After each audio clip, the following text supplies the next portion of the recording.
My mom and I moved around a lot when I was a kid. I was born in upstate New York, lived in Connecticut for a while, then after my parents got divorced, my mother and I moved to San Diego to live with her boyfriend, before we eventually moved up to Portland, Oregon to live with my maternal uncle when I was 12. We stayed there till I was 18, and aside from one or two cons, there were a lot of pros to growing up in Portland. But when I first moved there, I'd say for the year or so, I hated it, and it was mostly down to one man. A couple of days after we moved, I was riding my bike up and down the street when I saw this kid around my age walking up the street. He had a plastic grocery bag in his hand, and it looked like it was full, but whatever was in it was moving. And as I drew level with him, I stopped my bike and asked what he had in the bag.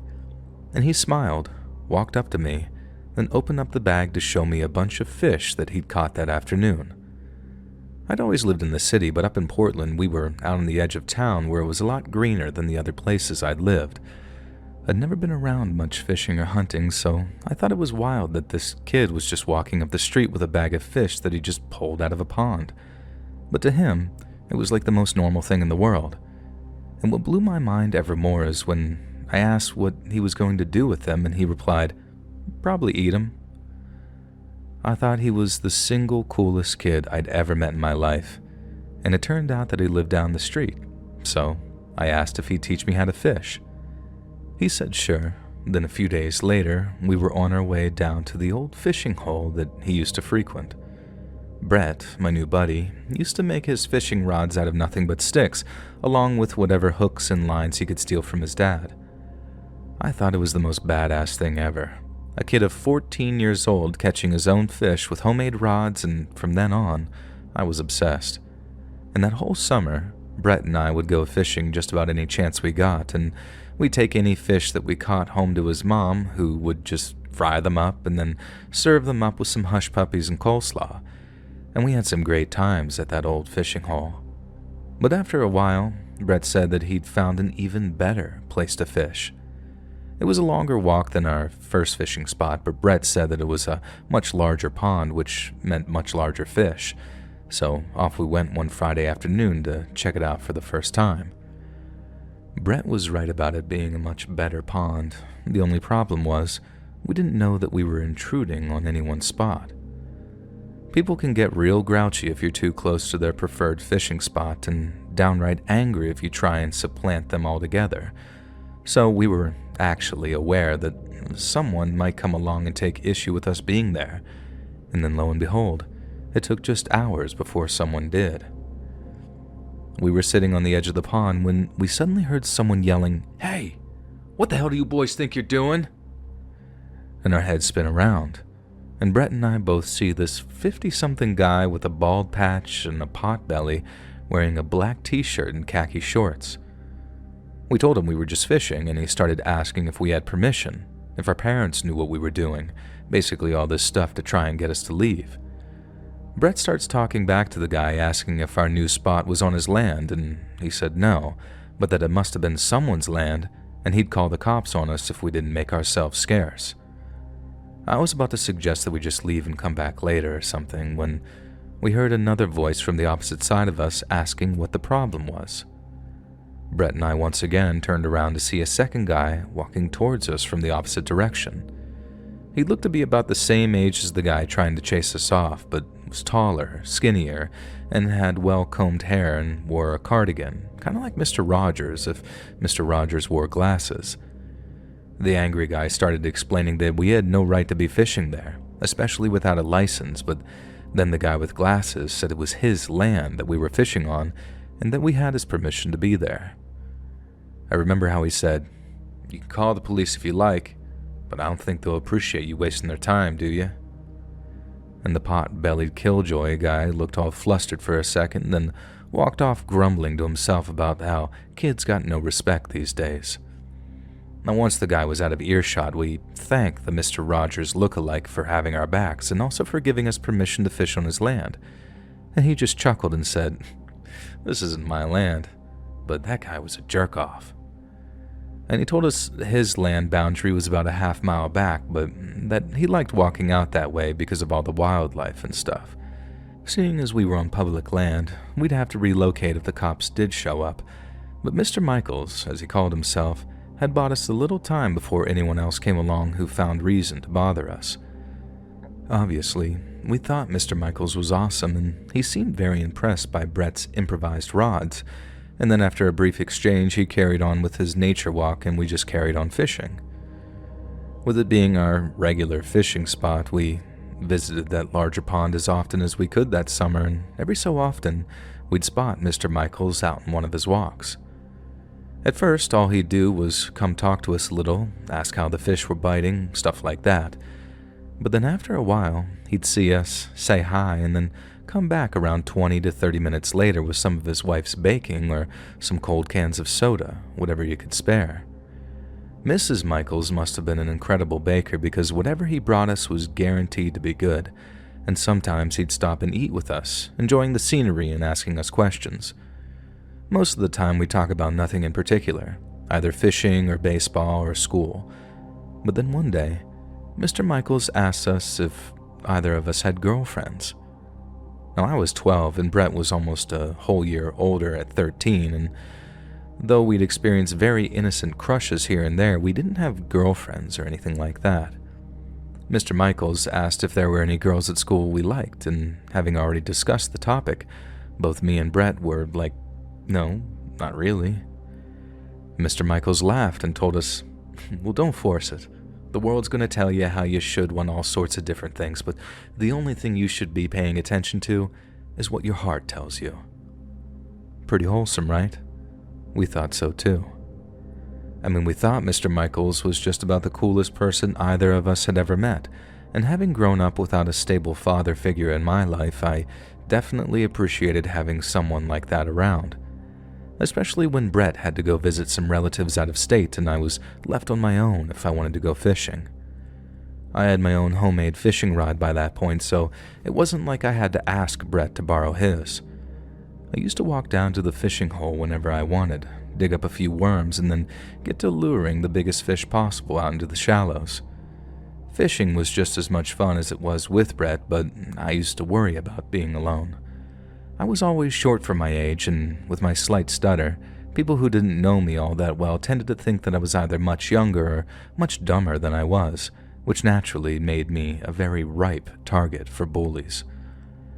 I didn't think that I had to worry about that out near the good old fishing spot, as I tended to just see Mr. Michaels on his walks or stopping by to deliver some muffins. But then one day, Mr. Michaels stopped by while I was fishing and started acting a little weird. He used to ask us questions from time to time, just about our lives and such, and that day, Mr. Michaels started asking me about my family. I told him everything, or at least almost everything, that I had moved around a lot and that I had a dad, and then a stepdad, and then no dad at all. He then asked if I liked living with my uncle, and I said it was whatever, and that my mom would probably move us again soon. Mr. Michaels usually had some piece of worldly advice to offer, something that would cheer us up or help us look on the bright side of things. But when I said that thing about probably moving soon, he didn't say anything at all.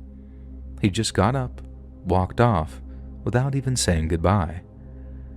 That wasn't like Mr. Michaels at all, but at the time I wondered if something I'd said hit a little too close for comfort. I might have been 12, but I wasn't dumb. I knew grown-ups got upset over weird things, or not weird, but things they either couldn't or wouldn't explain to me. I figured it was either something like that, or that he felt guilty for bringing up a sensitive subject. I noticed a lot of adults seemed to show sympathy for me whenever the subject of family came up. It was something I've been dealing with ever since my parents' divorce back when I was like 6 or 7. So maybe Mr. Michaels just felt bad all of a sudden and walked off because he was kind of choked up. I say all this because I thought about it a lot, and I did so because I had time to think about it a lot. Because all I did after he walked off was sit there fishing for another few hours before finally calling it a day and walking back home with my meager catch. The next day I headed back down to the fishing hole after lunch, and after about an hour of sitting there, Mr. Michaels showed up again. He greeted me warmly as he approached, so I figured all of yesterday's awkwardness had been forgotten. He didn't bring it up at first, he just acted like it never happened, which was honestly fine by me because I didn't want to talk about it either. He just walked up, sat down next to me and asked how the fishing was going. We made small talk for a few minutes about the fishing, the weather, stuff like that, and then he said something like, "I want to apologize for just walking off like that yesterday." I told him it was fine, and he went on to explain that he too had grown up in an unstable family. My situation reminded him a little too much of his own, which, as I said, was one of my initial suspicions. Mr. Michaels then said that family wasn't always a matter of blood, and that the best part about growing up was that, at least to a degree, you got to choose your own family. I figured that was probably the poignant, life-affirming thing that he wished that he'd said the day before, and I appreciated it all the same. And I also appreciated it when he said that, if I wanted to, I could consider him a member of that chosen family, but only if I really wanted to. I told him sure, and thanked him, but I knew it was kind of a platitude. He just felt bad hearing a kid talk about the same kind of childhood he went through, and all he wanted to do was make me feel better about it. But like I said, I'd been experiencing the same thing almost all my life, so while I knew to just be polite and thank people for whatever it was they'd said, it wasn't like it was some Hollywood moment where I burst into tears like, "Well, gee whiz, Mr. Michaels, does that mean you're going to be my new dad?" Instead, I asked Mr. Michaels if he had kids of his own, and he said yes. He had 2 girls, but they had all grown up and moved out, one to the city and one to college. I thought I'd figured out another reason why he liked me and Brett so much. We were like the 2 young sons that he never got to have. The next time that I went down to the fishing hole, it was Saturday. Brett was due back from his relatives on that Monday, so it was my last solo fishing session for the foreseeable future, and I was pretty sure that I'd see Mr. Michaels at some point with it being a weekend. I was there for maybe an hour or so before he showed up, and when he did, we did our usual thing of making small talk and watching the world go by, until he turned and asked me a question. He asked if I'd thought about what he'd said, about a chosen family, and I said, sure, a little. He then asked if I liked the idea of him being a kind of father figure to me. And while I said, sure, I guess, it wasn't entirely out of courtesy. I liked Mr. Michaels, and so did Brett, and although the whole chosen family thing seemed kind of cheesy to me, I thought it was coming from a good place, so I figured I'd just go along with it. But then, Mr. Michaels started acting strangely again. He told me that the bond of family came with a certain kind of love, and I just sat there wondering where he was going with that.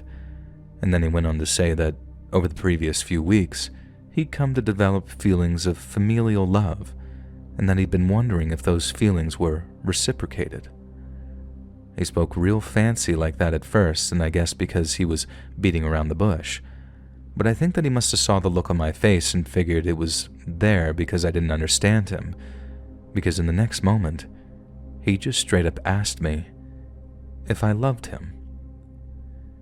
There was a brief pause before he clarified that it was that familial love that he was talking about, and I remembered giving him a very reluctant, sure, I guess so. But he wasn't done. This is the point where I think Mr. Michaels was another one of those adults who thought that I was a little slow because of the way he was talking to me. It was like he was talking to a much younger kid, or maybe one with a learning disorder or something. 12 isn't 18, but I was still like, why is he talking to me like this? I knew something wasn't right. I just couldn't see exactly what was happening. Not until Mr. Michaels began to talk again. He told me that people who love each other sometimes touch one another as a way of expressing that love, and that's the point where I started to feel truly uncomfortable. Mr. Michaels saddled up to me a little, and I remember feeling my body tense up as he did. I realized where he was going and what he was trying to do, and it made my skin feel like it was going to crawl off my bones. Mr. Michaels then asked in this sort of shaky voice if he could touch me as a way of expressing his love. And the moment he finished his sentence, I got up and walked off without saying a word, just like he did the day before. I remember walking back to my uncle's house, and at the risk of sounding overly dramatic, it was almost like that part from the opening of Saving Private Ryan, if you know that movie. Do you remember the part where Tom Hanks has just kind of sat there on the beach and he's having some kind of episode where his ears are ringing and everything seems like it's really far away? That's honestly what it felt like walking back to my uncle's place. I just felt kind of numb. Like I was so trapped in my own thoughts that everything else seemed far away or like sort of background noise. And I walked into the kitchen via the back door, which was kept unlocked during the day so I could get in and out at will, and I walked straight past my mom and up to the guest bedroom without so much as even looking at her.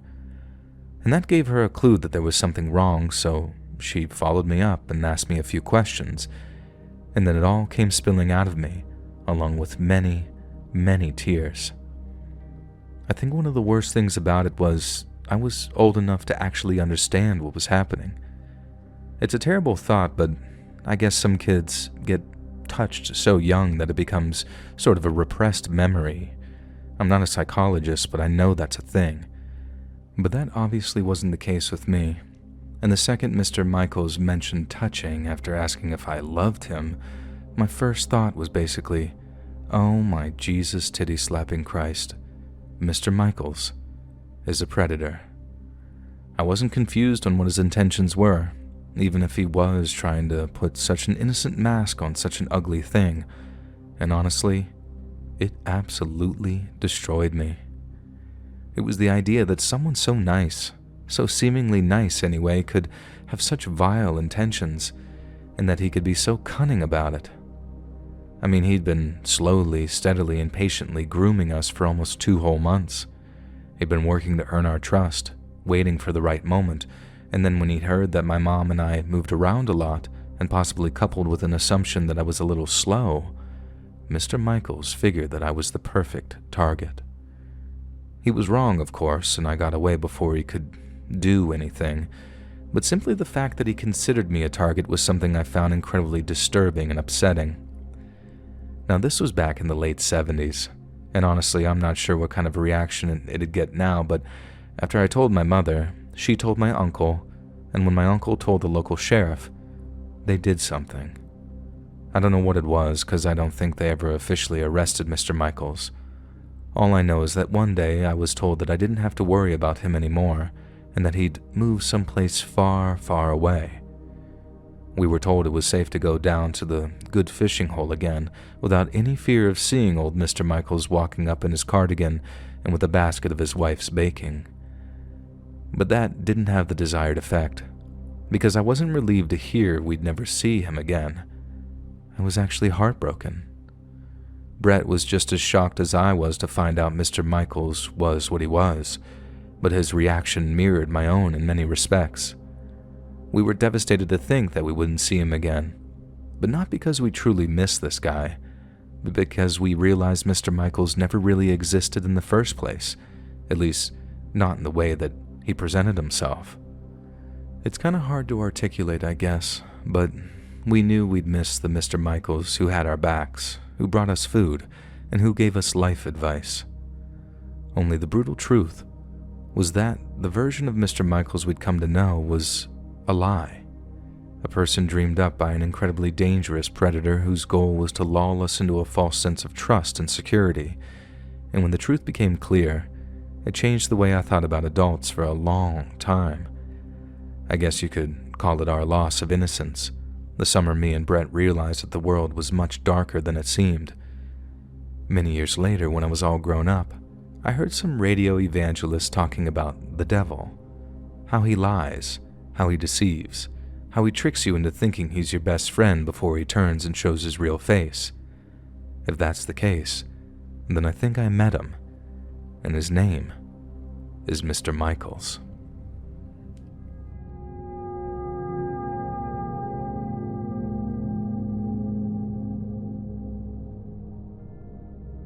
I've been playing country music for almost 40 years now, in bars and honky-tonks from Shreveport to Kalamazoo. Music has always been my first love, but my second is people, and part of the fun of playing music is getting to meet some of the folks who appreciate it so much. After all, their hard-earned dollars keep gas in our tanks, food in our bellies, and strings on our guitars. So I figured the least I can do is accept a beer or two when they offer to buy and let them tell me all about their favorite Hank song. And every so often, you meet a truly great American, and there's some folks out there I'll remember for the rest of my life. But then sometimes you meet someone who makes you glad to be leaving town the next morning. We were in a college town called Brookings up in South Dakota. Nice place, and for the most part, nice people too. We played for 3.5 hours at a joint called the Wild Hare. It had a good bar and a good crowd and served alcohol until 2 in the morning. So after the show, we pulled up a stool, ordered some bar food, and then nursed a few beers with the locals until closing time, selling CDs and shirts and whatever else we could hawk to them. But it wasn't just about making a few extra bucks. You shake a guy's hand after playing his favorite song, and he's twice as likely to come back and see you the next time you're in town. Anyway, about 1:30 in the morning, most of the bar's patrons were steadily making their departure, and even some of the band had called it a night and headed back to the bus. In the end, it was just me sat on a bar stool and our drummer, Larry, trying to convince people to play a round of pool with him. I was getting ready to head out when some old-timer slumps down in the stool next to me and starts telling me how we played a damn good show. I told him I appreciate it, and then we got to talking about music and what it's like touring the country and living on the road. I remember how after ordering us the last couple of beers, the stranger asked me if we ever broke down, like out in the middle of nowhere. I told him sure, once or twice, but that sleeping at a truck stop could sometimes be way scarier than sleeping on some dirt road outside of Nowheresville, USA. He then asked if we carried any protection on the bus with us, and by protection, I don't mean the kind you keep in your wallet. I told him our driver, who doubled as security on an informal basis, was usually packing a pistol of some kind and that, sure, there was occasionally a gun or two on the bus depending on where we were and who was touring with us. I made a joke about how I hoped he wasn't an ATF agent, and the guy laughed before swearing on his mama that he wasn't no Fed. He then asked if our driver had ever had to use his pistol. I told him we'd been in some sticky situations and had some real close calls, but that by the grace of God, I'd never seen anyone shot. He then started telling me how not only had he once been forced to defend his life and property, but he'd taken the lives of 3 men who tried to kill him. I asked if he was a veteran, because he looked about the age to have served in Korea or maybe World War II, but he shook his head. Never served a day in his life. It had been a home invasion, and according to him, it was the most significant event of his entire life. The old-timer said that he lived in a big house that he'd bought many years before to house his wife and 5 children, but after a car accident claimed her and their 2 daughters and his sons grew up and moved elsewhere, he was left all alone. That kind of lifestyle suited the old-timer for a while, but then crystal meth got a hold of a lot of the folks around that county and everything changed. Theft and violent crime went through the roof, and once all the gas stations, liquor stores, and credit unions had been hit, the tweakers started targeting people in their homes. The first time the old-timer was robbed, the tweakers took one of his air conditioning units while he was at work. They must have figured that it was just him living there alone, because they start targeting the guy's house at least once, sometimes twice a week. He takes to staying up on his porch with a pot of coffee and a shotgun, just waiting for them to show up. Depriving himself of sleep like that damn near made him sick, but one night, he sees lights at the end of his driveway. Minutes later, 2 tweakers are sneaking up the path, then, just as they come close enough, he fires off a warning shot over their heads. But then, instead of just taking off like scared jackrabbits, the tweakers start shooting back as they run off. The old-timer ducks for cover as bullets come flying at him. Then the last thing he hears before the tweakers drive off is, "We'll be back, you dumb son of a bitch. And when we do, we're gonna kill you." And the old-timer goes to talk to the town sheriff, who tells him that while he'd every right to use lethal force to defend himself against deadly threats, it might not be such a good idea if he was outnumbered and outgunned by a bunch of jacked-up tweakers. And under any other circumstances, the sheriff might have placed 2 of his boys on a nearby highway to act as a kind of quick reaction force. but given the recent meth-fueled crime wave, he didn't have the bodies to spare. And the old-timer said the sheriff told him how, on this occasion, it might be best that he made himself scarce for a few days once he made sure that he was up to date on his home insurance payments.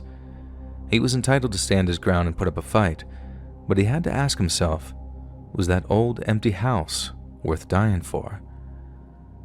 And that old-timer said that he told the sheriff that he was right and that he'd head out of town for a few days before returning home, picking through whatever was left and spiking a for sale sign in the front yard. He even stopped by the sheriff's department to let him know that he was heading out, but not before making a few arrangements and tending to a few pieces of unfinished business. A few days later, this guy rolls back into town to find bullet holes all over the rear doors of a moving truck that he'd rented before heading out of town. The house was fine, everything was in its place, but someone appeared to have shot up the moving truck. This guy's checking things out and sees no one's tried to break into the cab, but after opening up the back of the truck, he finds 3 dead bodies. A short while after, the sheriff arrives and this guy said everyone was almost gagging from how bad the smell was inside the truck. But he also said that it didn't take long to figure out why the inside smelled so bad.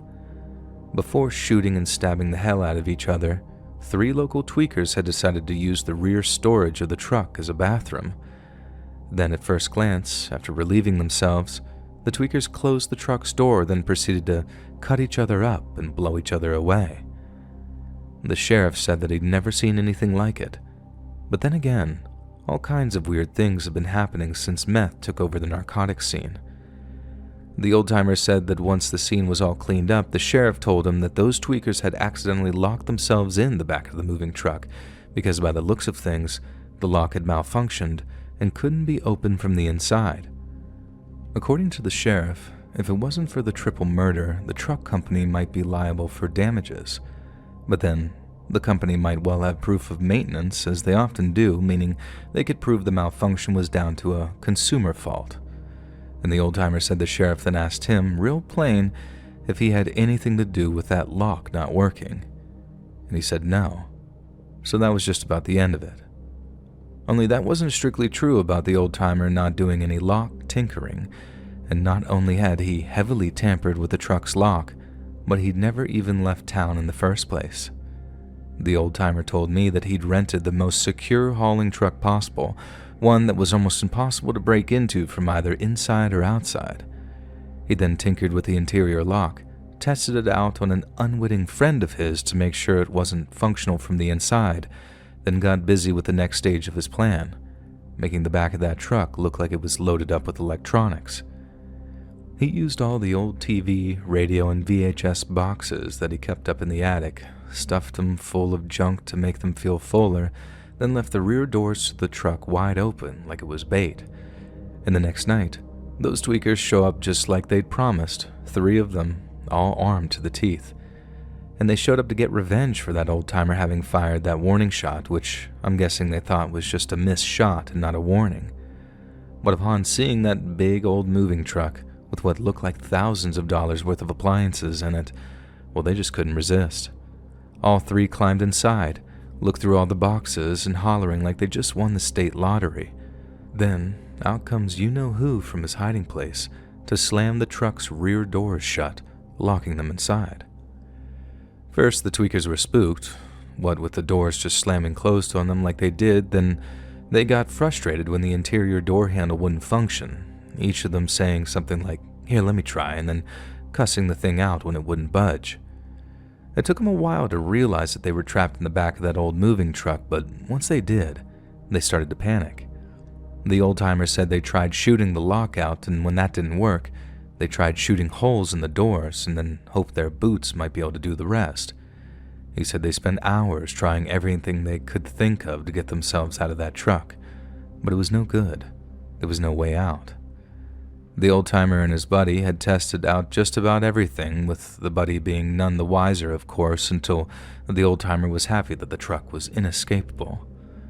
At least without any serious industrial equipment, and unless they just up and stole it, no meth heads are out there driving with industrial-strength cutting equipment. It took those fools hours and hours before they figured out that they were trapped, and when they did, they started calling for help. And then and only then did the old-timer call out to them and tell them exactly what had happened to them.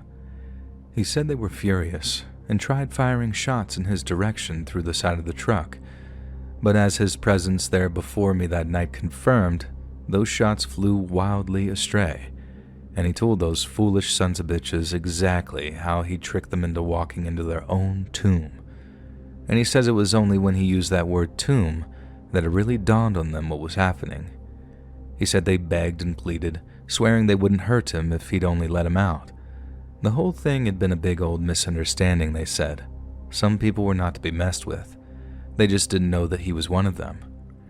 They went from promising not to hurt him to promising him hundreds, then thousands, then tens of thousands of dollars as a reward. An old-timer said that he knew it was all bullcrap. They'd have said just about anything to get out of that truck, and unfortunately for them, it was way beyond forgiveness.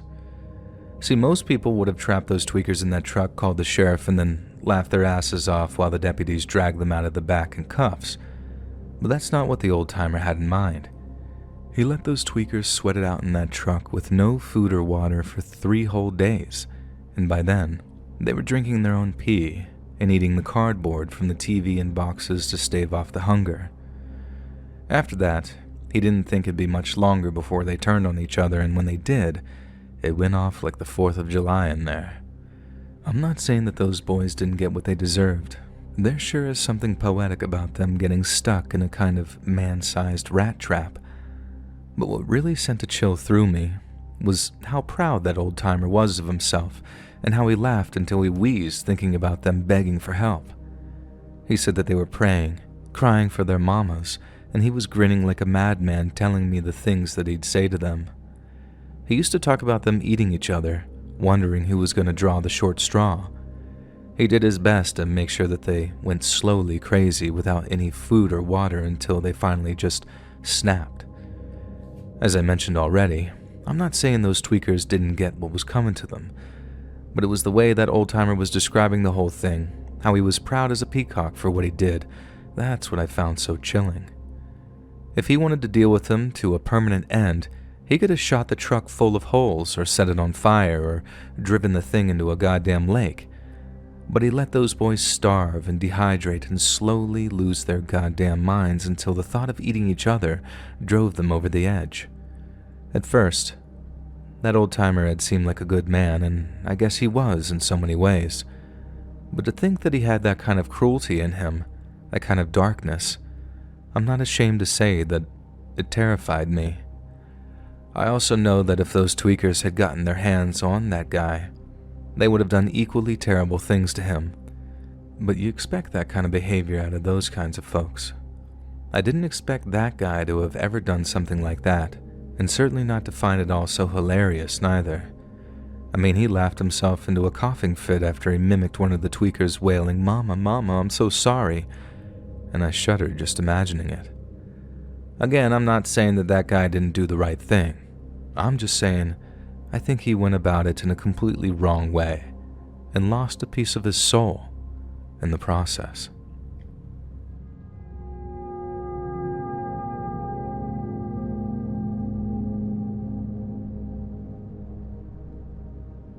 I was a university lecturer for the better part of 20 years, and in that time, I've met some great students and some not-so-great students. One lad, an international student from a country that'll remain unnamed, was probably the most difficult student I'd ever come across, and his country of origin shall remain unnamed because, frankly, he was the only problematic student from that nation that I'd ever had the displeasure of dealing with. Every other international student from this particular country was respectful, considerate, and exceptionally hardworking, but this one was not. The first thing he told me after realizing that my first initial stood for Maria and not something like Matthew was that no one in his country would take a female professor seriously.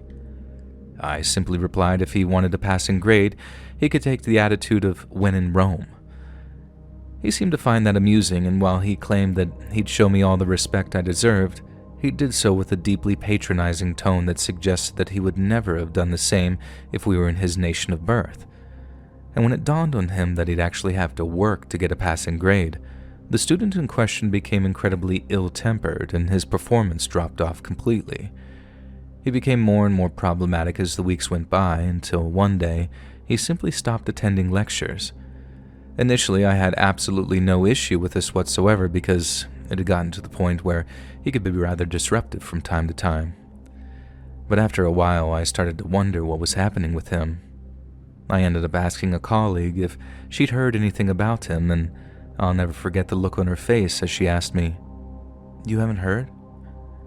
As it turns out, the surly student that I had had problems with had been arrested by the Cambridgeshire police on charges of kidnap, false imprisonment, and grievous bodily harm. It took a while for the whole story to come out because, at first, no one knew anything other than the crimes he'd been charged with. But it didn't take long for people to piece things together and link it to another worrying on-campus incident. About a week before the problematic student stopped attending lectures, someone had filed a missing persons report with the police. This person claimed a friend or housemate of theirs, a female Taiwanese student, had gone out for a drinks date with a fellow student and then failed to return home. Students staying over at each other's flats or dorms is a very common occurrence, so for the first 24 hours or so, no one batted an eyelid. But then after another 24 hours without any communication from her, the girl's friends became concerned. They contacted the police and gave them the name of their friend's date, and officers were dispatched to the date's home. And the date turned out to be the same student I'd had problems with, but he claimed to have no idea where she was. The police then tracked the girl's mobile phone and discovered it was within just 50 meters of the guy's flat, so back they went to ask him a second round of questions, but not before acquiring a search and seizure order from a local judge. This allowed them into the student's flat, where upon entry, they found their missing Taiwanese girl. After accompanying the male student for drinks, the student had followed the male back to his flat. He'd been perfectly nice and charming through the course of their evening, but upon arriving back at his flat, his demeanor must have changed completely. When she expressed a desire to leave, the student became violent, and when things became physical, he restrained her, tied her wrists and ankles, and then proceeded to beat and torture her with a cigarette lighter. The victim was told that it was her education on why she shouldn't leave him, and the sooner she accepted that she was his property, the sooner her ordeal would end. From what I understand, the whole thing caused something of an international incident at the university, and the girl's family wanted to see their daughter's abuser prosecuted to the full extent of the law, and he was. It's just the punishment wasn't anywhere near in line with the crime. Instead of being sent to prison, the student agreed to pay the victim a hefty sum in compensation before being deported from the UK and given a lifetime ban from returning. I know that's at least something, but hearing that he'd basically gotten away with it was just as shocking as hearing about what he'd done in the first place. There must have been an awful lot of diplomatic wrangling going on behind the scenes, and although I've only a cursory knowledge of it, I know the word of international relations can be a murky one indeed. It just makes me sick to think of that poor girl, of everything she went through, and know that the person who did it was simply able to buy their way out of a prison sentence. Because for men like that, prison is the only place for them.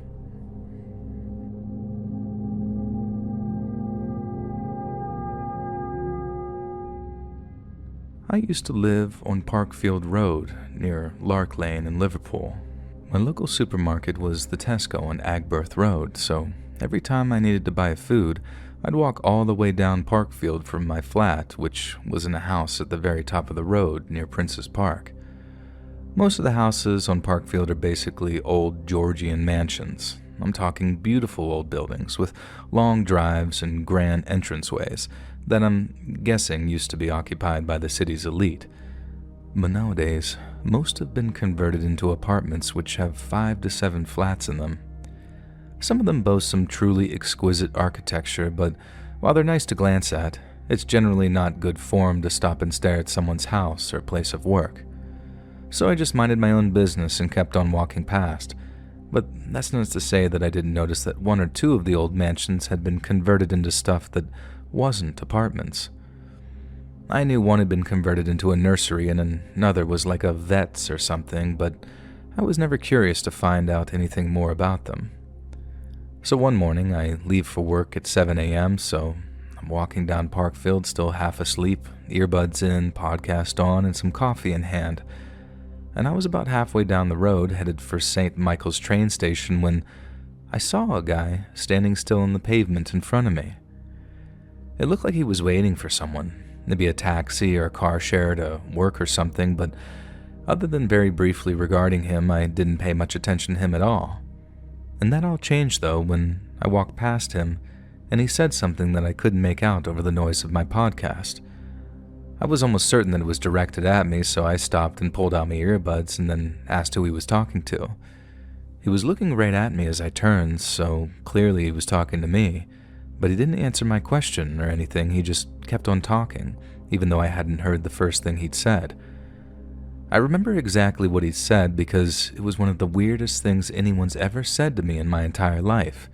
He goes, "They're all burning, in one big pile, and every day there's more and more." It probably took my half-asleep brain a microsecond longer than it normally would, but as soon as I realized the fellow was just chatting nonsense, I said, "Yep, okay," in like a sort of please don't kill me crazy person kind of way, and then carried on walking towards the train station. I suppose if you live in any city on the planet, you're just bound to encounter a few head cases from time to time. I just didn't expect to encounter one that early in the morning. It didn't scare me or anything, I just thought, what a weird bloke, and then by the time I got to the office and saw the massive stack of invoices that I had to work through, it was basically forgotten about for the next 8 hours until it came time to commute home again. The fellow wasn't there that time, nor was he there any other time I walked down Parkfield Road for the next 2 months. But then one morning, bright and early, there he was again in the exact same spot I'd seen him the first time, and he wasn't alone. The fellow was standing with 2 women, both in their 50s or 60s, who both appeared to be reading. Since there was 3 of them on the pavement, I decided to cross over onto the other side so I'd have more room to pass, but as I did, I couldn't help but peek over at the 3 of them. The fella caught me looking, and although he didn't say anything, we locked eyes and smiled before I quickly turned my head away. But before I did, I noticed the 2 women, who looked like they were reading from little books, appear to be whispering something too, like they were reading aloud. Now this is the point where a lot of your American listeners are going to stop and think, hang on, this sounds familiar. And to be fair, if you're thinking what I think you're thinking, then you're thinking the right things. But the issue in question isn't such a massive deal over here as it is over on your side of the pond. I'm not trying to turn it into a dunk on you or anything, we just have different issues over here. Cue the overwhelming and unflattering agreement. And that's why I could walk past them a second time and not piece together what they were doing with where they were choosing to do it. I blame it on the sleepy brain personally. Both times I saw the weird fella, I'd only been awake 30 minutes, and since I was on my way to work, I didn't exactly have time to stop and chat. It was literally days later when I realized that we were standing outside of the vet, facing the place from across the street, so I decided to employ a bit of the old Google foo to try and work out what was going on. It was called something like the Daffodil Clinic, not its actual name of course, but something equally unassuming. It then took me mere minutes to figure out what its purpose was. There was a lot of flowery language around the subject, they just didn't come out and say it on one page, but after just the teeniest bit of clicking around I discovered what the clinic was for. It wasn't a vet. It was an abortion clinic, and that's why the people were praying outside of it. I've since come to learn that protesting abortion clinics is quite a big thing in the States, and a lot of the time the protests get pretty vicious, I guess. Now, before the comments section erupts, I'd like to make it clear that I'm not trying to cast aspersions on anyone. In a free country, people should be free to pray wherever they want, right? And I don't live there, so I don't really know exactly what's going on. But that's not what I found so creepy about that man. The one who said that initially unintelligible thing to me about them all burning down there in one big pile. He was talking about the aborted babies, and he was talking about them burning in hell. I think you'd have to be exceptionally sturdy of a person for that mental image not to send a shudder through you.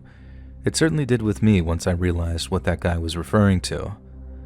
Sometime after that, I heard about the fella getting arrested. I'm guessing someone reported him to the police and that he was in the habit of saying things to people as they walked past. I don't know what law that's breaking, but that's just not on, is it? Saying things about babies burning in hell to people going through a horrible period in their lives. Now, I know this can be a controversial topic, but I don't know. If you're going to pray, do it quietly across the street like those two women. Don't make a big thing out of it. And certainly, don't go telling passing strangers things about piles of babies burning in hell. Hey friends, thanks for listening. Click that notification bell to be alerted of all future narrations. I release new videos every Monday and Thursday at 7 p.m. EST, and there are super fun live streams every Sunday and Wednesday night. Now, if you got a story, be sure to submit them to my email at LetsReadSubmissions@gmail.com, and you might even hear your story featured on the next video. And if you want to support me even more, grab early access to all future narrations and bonus content over on Patreon, or click that big join button to hear about the extra perks offered for members of the channel.